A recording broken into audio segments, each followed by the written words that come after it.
ನಮಸ್ತೆ, ಬನ್ನಿ ನಾನು ನಿಮಗೆ ಇವತ್ತು ಮತ್ತೊಂದು ಎಣ್ಗಾಯಿ ರೆಸಿಪಿಯನ್ನು ತೋರಿಸ್ತಾ ಇದ್ದೀನಿ. ಹೀರೆಕಾಯಿ ಎಣ್ಗಾಯಿ. ಇದನ್ನು ನಾವು ಹಸಿ ಖಾರ ಬಳಸಿ ಮಾಡ್ತೀವಿ. ಆದ್ದರಿಂದ ಇದು ಬದನೆಕಾಯಿ ಎಣ್ಗಾಯಿಗಿಂತ ರುಚಿ ಸ್ವಲ್ಪ ಬೇರೆ ಆಗಿರುತ್ತೆ. ಬನ್ನಿ ಹಾಗಾದರೆ ನೋಡೋಣ ಇದನ್ನು ಹೇಗೆ ಮಾಡೋದು ಅಂತ.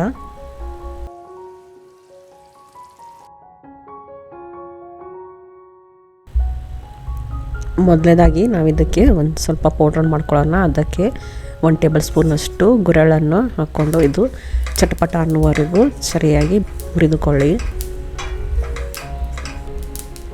ಆಮೇಲೆ ಇದನ್ನು ಒಂದು ಪ್ಲೇಟಿಗೆ ತೆಗೆದುಬಿಟ್ಟು ಅದೇ ಪ್ಯಾನಿಗೆ 1 ಟೇಬಲ್ ಸ್ಪೂನಷ್ಟು ಬಿಳಿ ಎಳ್ಳನ್ನು ಹಾಕ್ಕೊಂಡು ಅದು ಚಟಪಟ ಅನ್ನುವರೆಗೂ ಹುರಿದುಕೊಳ್ಳಿ.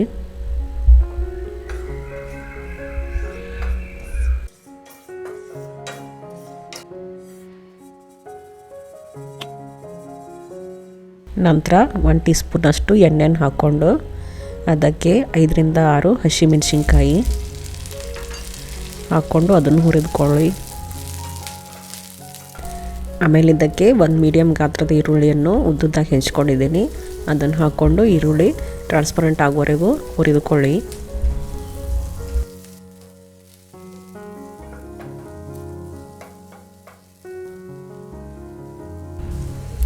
ನಂತರ ಇದಕ್ಕೆ 10 ರಿಂದ 15 ಬೆಳ್ಳುಳ್ಳಿ ಹೆಸಳು, 1 ಇಂಚಷ್ಟು ಶುಂಠಿ, ಸ್ವಲ್ಪ ಕೊತ್ತಂಬರಿ ಸೊಪ್ಪು ಹಾಗೂ 1 ಟೇಬಲ್ ಸ್ಪೂನಷ್ಟು ಹಸಿ ಕೊಬ್ಬರಿ ತುರಿಯನ್ನು ಹಾಕ್ಕೊಂಡು ಇದನ್ನು ಸರಿಯಾಗಿ ಹುರಿದುಕೊಳ್ಳಿ.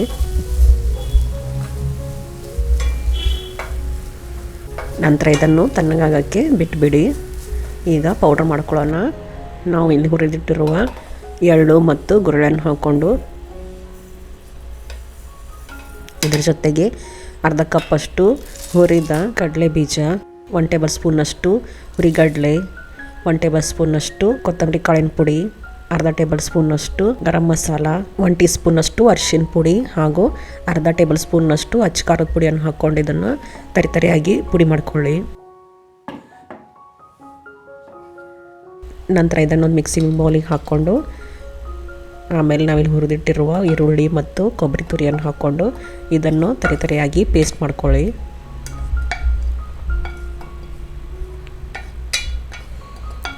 ಇದ್ರ ಜೊತೆಗೆ 1 ಟೀ ಸ್ಪೂನಷ್ಟು ಜೀರಿಗೆ ಹಾಕ್ಕೊಂಡು ಇದನ್ನು ತರಿತರಿಯಾಗಿ ಪೇಸ್ಟ್ ಮಾಡ್ಕೊಳ್ಳಿ. ನೋಡಿ, ಈ ಥರ ಪೇಸ್ಟ್ ಆಗಬೇಕು, ತುಂಬ ನುಣ್ಣಗಾಗಬೇಕಂತೇನಿಲ್ಲ. ನಂತರ ಇದನ್ನು ನಾವು ಪುಡಿ ಮಾಡಿಟ್ಟಿರುವ ಪೌಡ್ರ್ ಜೊತೆಗೆ ಹಾಕ್ಕೊಂಡು ಜೊತೆಗೆ ರುಚಿಗೆ ತಕ್ಕಷ್ಟು ಉಪ್ಪು, ಒಂಚೂರು ಬೆಲ್ಲ, ನಂತರ ನಾನಿಲ್ಲಿ ಅರ್ಧ ನಿಂಬೆ ಗಾತ್ರಷ್ಟು ಹುಣಸೆಹಣ್ಣು ನೆನೆ ಹಾಕಿದ್ದೆ. ಅದನ್ನು ಕಿವುಚಿಬಿಟ್ಟು ಅದರ ರಸವನ್ನು ಹಾಕ್ಕೊಂಡು ಇದನ್ನು ಸರಿಯಾಗಿ ಕಲಿಸ್ಕೊಳ್ಳಿ.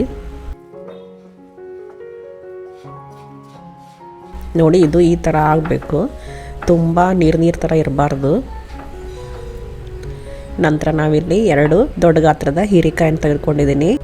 ಇದರ ಮೇಲಿನ ಸಿಪ್ಪೆಯನ್ನು ನೀಟಾಗಿ ತೆಗೆದುಬಿಟ್ಟು ಇದ್ರ ಮಧ್ಯದಲ್ಲಿ 2 ಸೈಡು ಕಟ್ ಮಾಡ್ಕೊಂಬಿಡಿ. ನೋಡಿ, ಈ ರೀತಿ. ಆಮೇಲೆ ಇದಕ್ಕೆ 1 ಟೇಬಲ್ ಸ್ಪೂನಷ್ಟು ಎಣ್ಣೆನ ಹಾಕ್ಕೊಂಡು ಈ ಹೀರೆಕಾಯಿಗಳನ್ನು ಹುರಿದುಕೊಳ್ಬೇಕು. ಹೀರೆಕಾಯಿ ಮೇಲೆ ಸ್ವಲ್ಪ ಬ್ರೌನ್ ಕಲರ್ ಸ್ಪಾಟ್ ಬರುತ್ತೆ, ಅಲ್ಲಿ ಹುರ್ಕೊಂಡು ಆಮೇಲೆ ಇದಕ್ಕೆ ನಾವು ಮಾಡ್ಕೊಂಡಿಟ್ಟಿರುವ ಮಸಾಲೆಯನ್ನು ತುಂಬಿಕೊಳ್ಳಿ.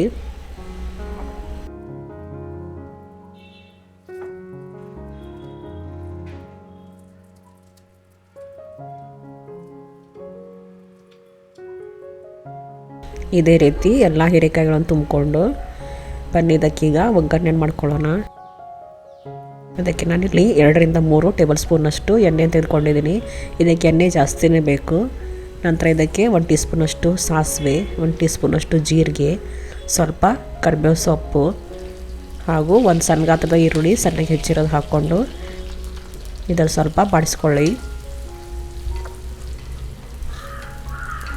ನಂತರ ನಾವಿದಕ್ಕೆ ನಾವು ತುಂಬಿಟ್ಟಿರುವ ಹೀರೆಕಾಯಿಗಳನ್ನು ಹಾಕ್ಕೊಳ್ಳೋಣ.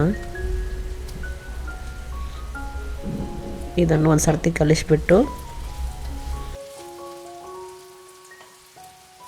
ನಂತರ ನಾವಿದಕ್ಕೆ ಉಳಿದಿರುವ ಮಸಾಲೆನೆಲ್ಲ ಹಾಕ್ಕೊಳ್ಳೋಣ. ಇದನ್ನು ಒಂದು ಸರ್ತಿ ಕಲಿಸ್ಬಿಡಿ ಹಾಗೂ ಸ್ವಲ್ಪ ನೀರನ್ನು ಹಾಕ್ಕೊಳ್ಳಿ. ಇದಕ್ಕೆ ಜಾಸ್ತಿ ನೀರನ್ನು ಹಾಕೋಬೇಡಿ. ಇದು ಎಣ್ಣೆಯಲ್ಲೇ ಸರಿಯಾಗಿ ಬೇಯಬೇಕು. ಇದಕ್ಕೆ ನಾವು ಎಣ್ಗಾಯಿ ಅನ್ನೋದು. ಇವಾಗ ಇದ್ರ ಮೇಲೆ ಮುಚ್ಚಳನ ಮುಚ್ಚಿಬಿಟ್ಟು ಹೀರೆಕಾಯಿ ಎಲ್ಲ ಸಾಫ್ಟ್ ಆಗಬೇಕು ಅಲ್ಲಿವರೆಗೂ ಸರಿಯಾಗಿ ಬೇಯಿಸ್ಕೊಳ್ಳಿ. ಮಧ್ಯದಲ್ಲಿ ನೀವು 2-3 ಸರ್ತಿ ಮುಚ್ಚಳನ ತೆಗೆದುಬಿಟ್ಟು ಇದನ್ನು ಕೈಯಾಡಿಸಿ, ಇಲ್ಲದಿದ್ದರೆ ಇದು ತಳ ಹತ್ತಿಬಿಡುತ್ತೆ. ನೋಡಿ, ಈಗ ನಮ್ಮ ಹೀರೆಕಾಯಿ ಸರಿಯಾಗಿ ಬೇಯ್ದಿದೆ ಅಂದರೆ ನಮ್ದೀಗ ಹೀರೆಕಾಯಿ ಎಣ್ಗಾಯಿ ತಯಾರಾಯಿತು. ಬನ್ನಿ ಇದನ್ನೀಗ ಸರ್ವ್ ಮಾಡೋಣ. ಇದನ್ನು ನಾವು ರೊಟ್ಟಿ ಜೊತೆ ಅಥವಾ ಚಪಾತಿ ಜೊತೆ ಸರ್ವ್ ಮಾಡ್ಬೋದು.